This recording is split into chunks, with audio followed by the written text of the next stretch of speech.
Well, he's going to get a third term. So Trump 28. Trump is going to be president in 28, and people just ought to get accommodated with that. So what about the 22nd Amendment? There's many different alternatives. At the appropriate time, we'll lay out what the plan is. But there's a plan, and President Trump will be the president in 28.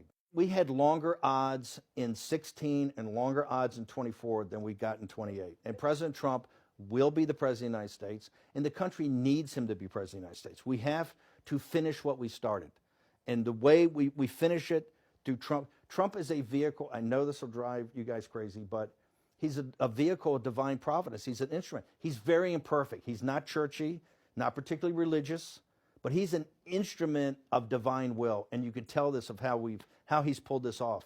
We need him for at least one more term, right? And he'll get that in 28. You're not driving me crazy. I'm trying to understand the coherence of the things you've just told me in the last few minutes. On the one hand, you've said the Constitution is fit for purpose.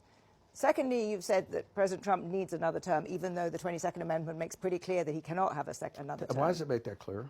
Because he's on his second term already. At some point in time, we will make sure we go through, Zanny, and define all those terms. But even if you find a way to undermine you will be undermining the spirit of that amendment, even if you find some way around it. And to those Can the American people, if the American people, with the mechanisms that we have, put Trump back in office, are the American people tearing up the Constitution? Would that be tearing up? Well, would the American people be going against the spirit of the Constitution, ma'am? I think yes, actually, because I think what you will end up with is a populist justification for a quasi-dictatorship. That's not true at all. That's what it sounds like.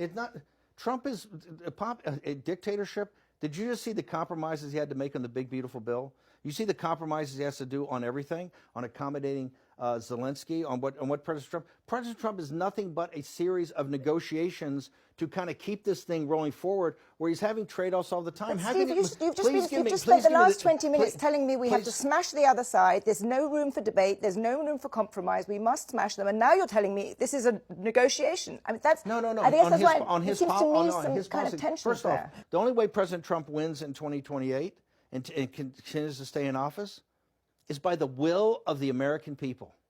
Okay? And the will of the American people is what the Constitution embodies. And so I think we're going to be in good hands there. We need to finish what we started. And President Trump is the instrument, a providential instrument to finish that, to finish this